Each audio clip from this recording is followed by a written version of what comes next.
नमस्कार, स्वागत है आपका सागर कोचिंग सेंटर भगवानपुर में। मैं हूं श्रवण कुमार सागर। आज की वीडियो में हम बात करने वाले हैं झारखंड मुख्यमंत्री मेधा छात्रवृत्ति परीक्षा 2023 यानी CMMS एग्जाम 2023 में पास करने के लिए कितना नंबर चाहिए, इसका ऑफिशियल आंसर की कब आएगा और इसका रिजल्ट कब आएगा, साथ ही मेरिट लिस्ट कब आएगा, तो पूरी जानकारी इस वीडियो में हम देने वाले हैं। तो बने रहेंगे वीडियो में लास्ट तक। तो चलिए वीडियो को शुरू करते हैं। तो सबसे पहले बात करते हैं इसमें पास मार्क की, कितना नंबर लाने पर पास कर सकते हैं। तो यहाँ पर देखिए निर्देश दिया गया है, छात्रवृत्ति के लिए चयन पर विचार हेतु आयोजित होने वाली प्रतियोगिता परीक्षा में, यानी कि जो एग्ज़ाम हुआ है 13 अगस्त 2023 को, उस परीक्षा में छात्र या छात्रा दोनों को न्यूनतम 60% यानी 60% का 60% नंबर लाना होगा।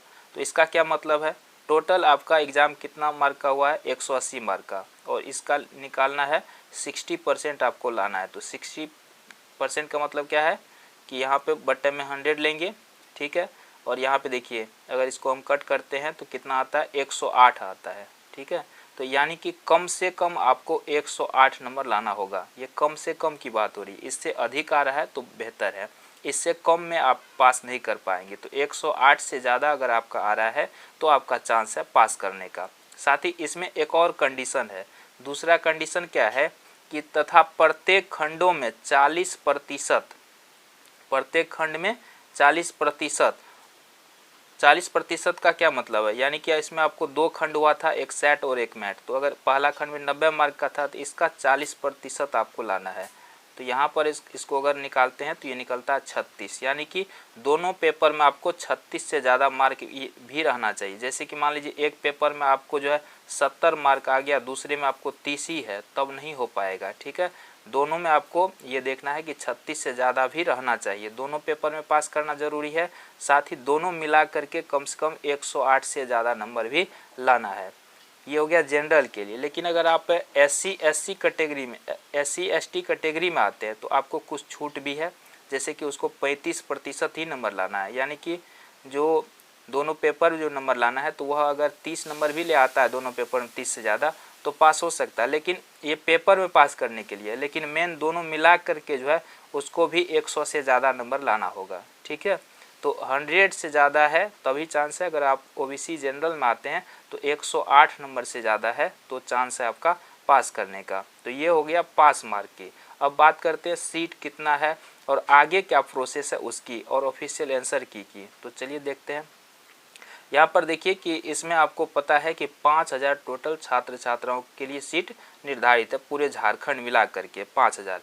एक जिला में जो है 400 सीट निर्धारित है। तो 400 से अधिक बच्चा अगर किसी जिला में पास कर जाता है तो उसमें मेरिट लिस्ट हाई हो जाएगा, तो उसमें और ज़्यादा मार्क लाना होगा। लेकिन अगर उससे कम बच्चा पास करता है तो यहाँ पे आपका चांस बनता है। तो 400 सीट निर्धारित है एक जिला में।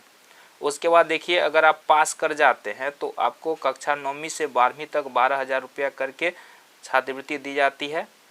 तो उसमें भी कंडीशन है, आपको देखिए यहाँ पर 9वीं 10वीं अगर और 11वीं में संबंधित छात्र छात्राओं को 60% अंक प्राप्त करना होगा। यानी कि 9वीं में जो आप परीक्षा देंगे फाइनल परीक्षा, उसमें भी आपको 60% नंबर लाना होगा, 60% नंबर लाना होगा, तभी वे आगामी छात्रवृत्ति प्राप्त कर सकने के योग्य माने जाएंगे।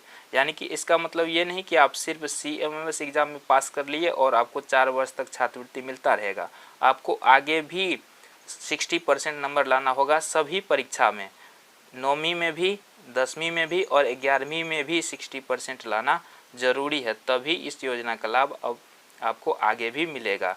साथ ही यहाँ पर देखिए कि अगर आप जैसे CBSE या ICSE स्कूल में अगर नामांकन ले लेते हैं तो आपको जो है छात्रवृत्ति की राशि पूर्ण दे होगा, यानी कि तब भी आपको, यानी प्राइवेट स्कूल में भी अगर आप नाम लिखा लेते हैं तो भी आपको यहाँ पे पैसा दिया जाएगा। तो यहाँ पे स्पष्ट है, दिया गया है। और छात्रवृत्ति प्राप्त करने के लिए छात्र छात्रा राज्य के किसी भी आवासीय विद्यालय में पढ़ते हो तो उन्हें छात्रवृत्ति की राशि का 50%, अगर आप हॉस्टल में रह के पढ़ते हैं किसी आवासीय विद्यालय में तो वहाँ पर आपको 50% ही मिलेगा, यानी 50% ही मिलेगा। यानी जैसे 12,000 मिलता है तो 6,000 ही मिलेगा। आकांक्षा में नामांकन प्राप्त करने वाले छात्र छात्राओं को छात्रवृत्ति की राशि का 50% ही मिलेगा। ठीक है। तो ये भी कंडीशन दिया गया है। तो ये समझ में आ गया आपको। अब बात करते हैं ऑफिशियल आंसर की का। तो ऑफिशियल आंसर की जो है 1-2 सप्ताह में जारी हो जाता है। तो जैसे ही आएगा आपको हमारे चैनल पर उसका वीडियो मिल जाएगा, तो आपको उससे मिलाना है। अगर आपको कोई प्रश्न गलत लगता है तो उस पर आप चैलेंज भी कर सकते हैं।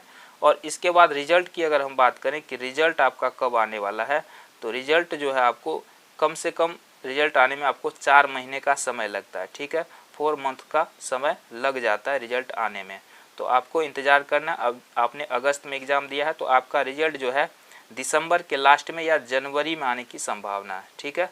तो जनवरी 2024 तक में आपका रिजल्ट आएगा। तो कम से कम 4 महीना तो आप सोचिए भी मत रिजल्ट के बारे में, 4 महीना के बाद ही रिजल्ट आता है। तो दिसंबर के लास्ट में या जनवरी में आपका रिजल्ट आ जाएगा, ठीक है। तो आप आगे की पढ़ाई जारी रखें, क्योंकि आगे भी आपको 60% नंबर लाना है एग्ज़ाम में पास करने के लिए। तो जो भी अपडेट आएगा आपको हमारे चैनल के माध्यम से जानकारी दी जाएगी। अगर अब भी आपका कोई सवाल है तो कमेंट करके हमसे पूछ सकते हैं। इस वीडियो में इतना ही, मिलते हैं अगली वीडियो में। जय हिंद।